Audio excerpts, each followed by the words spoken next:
Hi, everyone. So, for my inquiry question, I am addressing mindfulness and the junior learner.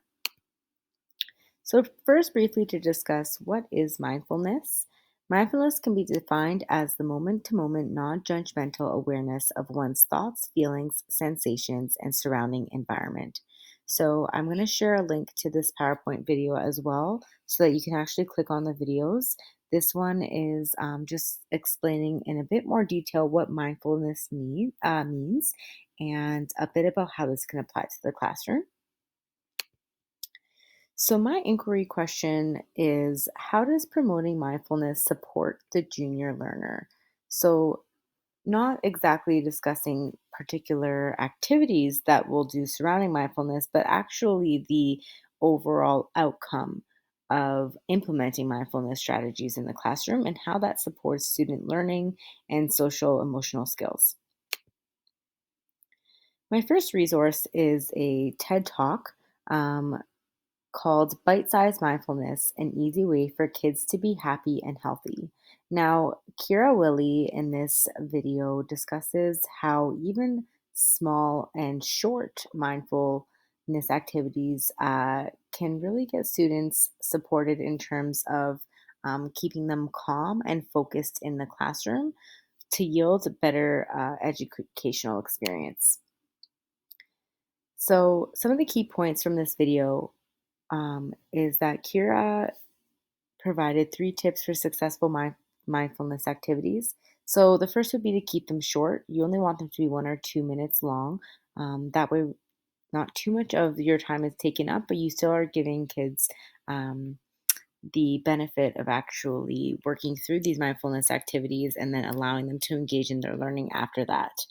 The second suggestion is that you should design them to be kid friendly, so engaging, deep breathing exercises that are fun for students, and then also to practice them consistently. So maybe in the morning around 9:10 a.m., uh, just after the school day has started, you might want to do your mindfulness activity then, and then continue to do that every single morning so that students know what to expect as they arrive to school. Mindfulness activities for the junior learner take very little time, yet yield such impactful results. So, Kira speaks specifically in her TED Talk about releasing anxiety and stress. She also says it's never too late or early to implement mindfulness practices in the classroom.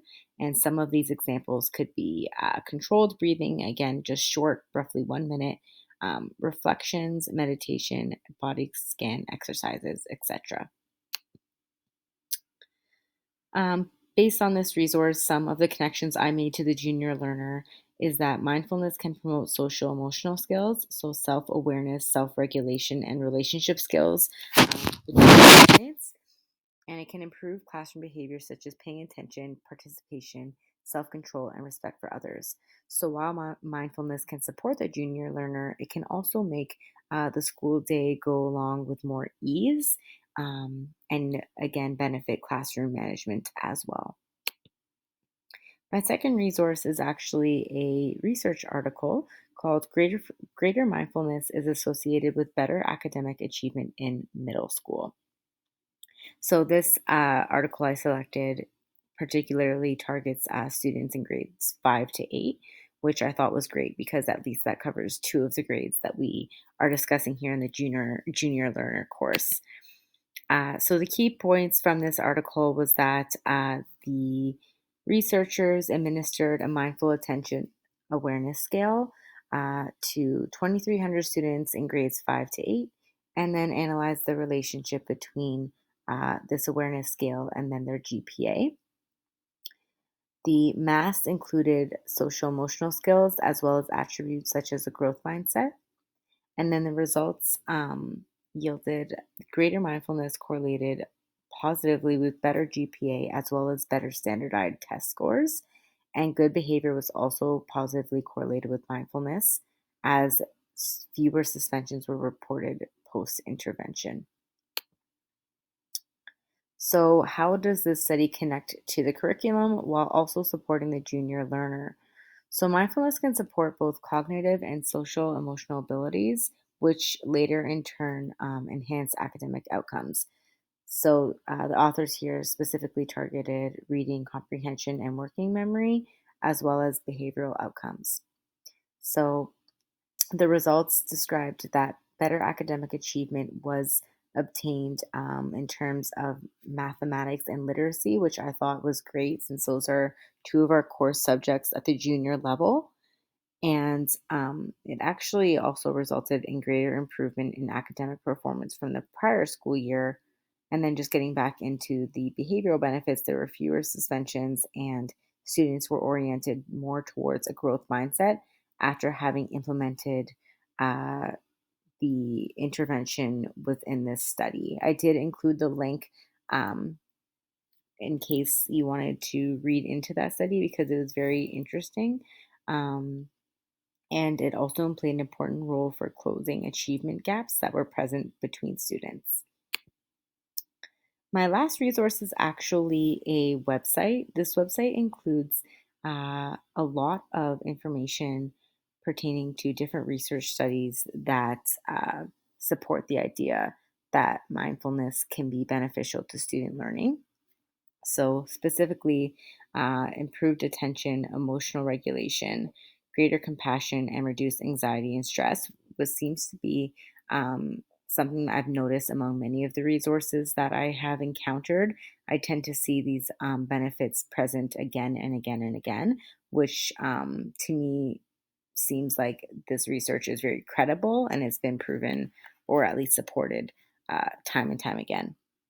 And because students learn in a climate that is more emotionally positive, which is what we might see if we implement mindful practices, um, this could be positively linked to positive emotion climates and academic achievement. This is a This is actually taken right from the website that I described, Mindful Schools. So it says that studies find youth benefit from learning mindfulness in terms of improved cognitive outcomes, social emotional skills, and well being. In turn, such benefits may lead to long term improvements in life. So, social skills in kindergarten predict improved education, employment, crime, substance abuse, and mental health related outcomes in adulthood.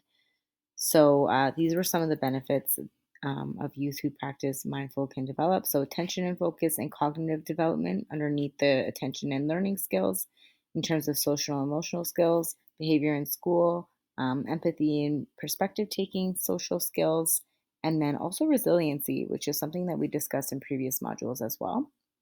So just emotional regulation, reduce anxiety and stress, post traumatic symptoms, and depression.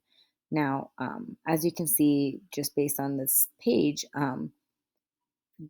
practicing mindfulness seems to have several benefits for students in a multitude of areas, not just academic, but also personally and in terms of just promoting a healthy class environment.